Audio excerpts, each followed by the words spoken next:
We continue a conversation around defence. Now, the House of Commons Defence Committee has found that a string of failures happened in the way that the Ministry of Defence treated the Afghans who worked with UK forces. Now, if you'll remember, there was a data breach in 2022 and it put lots of them at risk. The committee say that Afghans were left in danger by years of delay, secrecy and flawed decisions. I'm joined now by the chair of the Defence Committee, Labour MP Tan Dhesi. Very good morning to you. Good morning. Thank you for joining us. I wonder if we should just start by perhaps outlining what is the situation for Afghans right now? Well, look, what the Defence Committee actually looked into was, as you rightly mentioned, the data breach which occurred back in February 2022, but then it wasn't actually discovered until August 2023, so about a year and a half later. That's when the government applied for an injunction. The court ultimately granted it a super injunction, a contra mundum injunction, and that meant that there was no accountability. There was a complete stopping of any information either in Parliament, in the wider media and so on. And this is at a time, by the way, that we've got 5 years since Operation Pitting and the fall of Kabul and our haphazard exit from Afghanistan. It also marks 1 year since the super injunction was lifted. And what this Defence Committee report is about is a lot more than just the data breach or the secrecy surrounding the super injunction, which lasted for way too long, almost 2 years. What this is about the human cost, about the lives that have been impacted, especially of those Afghans who bravely supported our courageous servicemen and women as they conducted their operations in Afghanistan. And what you may also remember is at the time when the fall of Kabul actually happened, that the then Prime Minister, on behalf of the UK, said that he would move heaven and earth to make sure that we complied with our commitment to our friends, especially those within Afghan Special Forces, the Triples, who had supported our MOD personnel.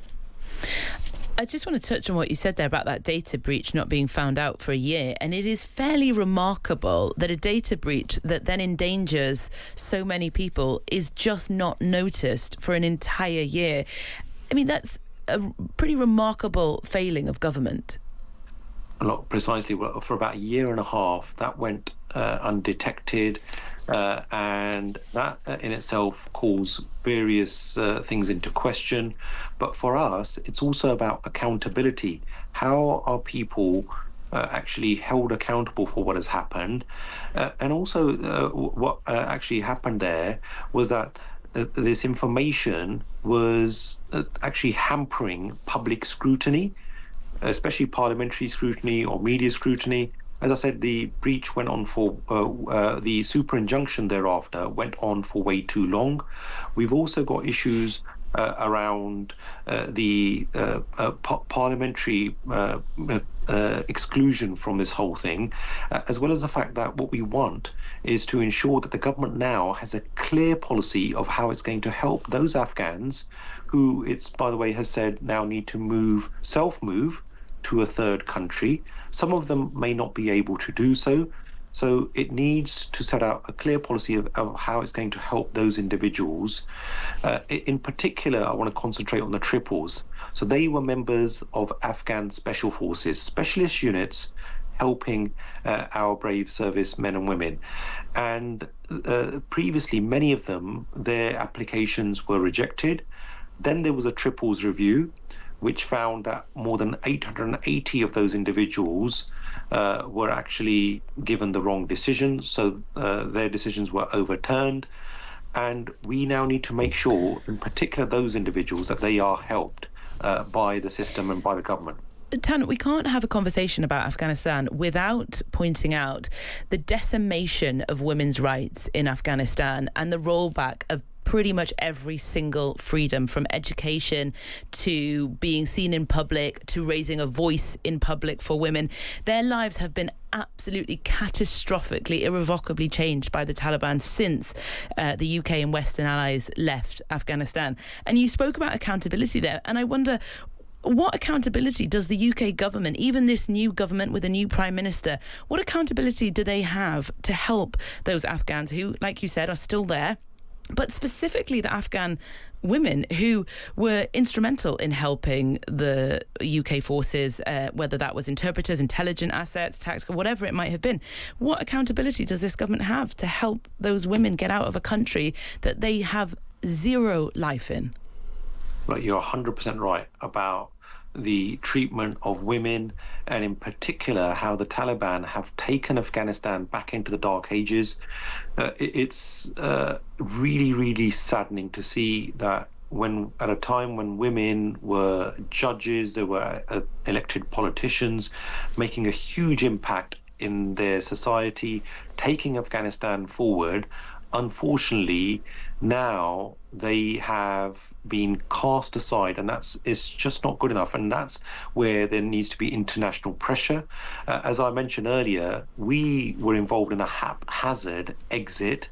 I know that ultimately it was a decision taken by the United States, and that other allies, in particular the UK and other NATO allies, they then had to leave because they couldn't function just on their own without US support.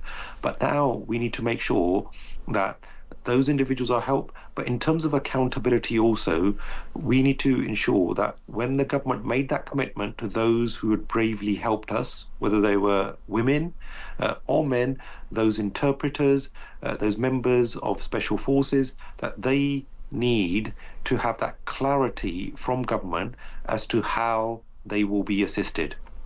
Well, I was just to that point, Tan, what should happen now? What are the recommendations of the committee?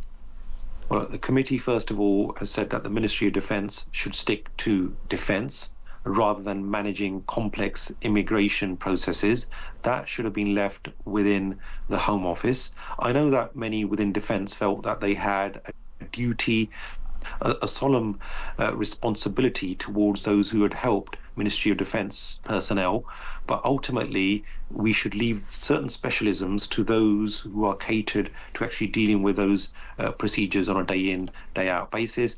But now it's about also having that accountability for those who made the errors, those who haven't actually discharge their duties to have the assistance, especially towards those who have assisted us.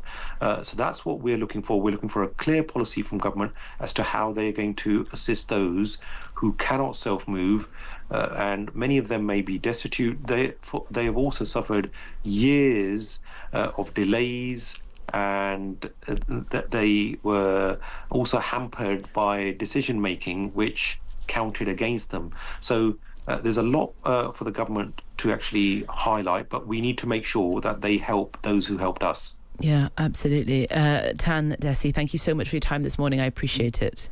Thank you.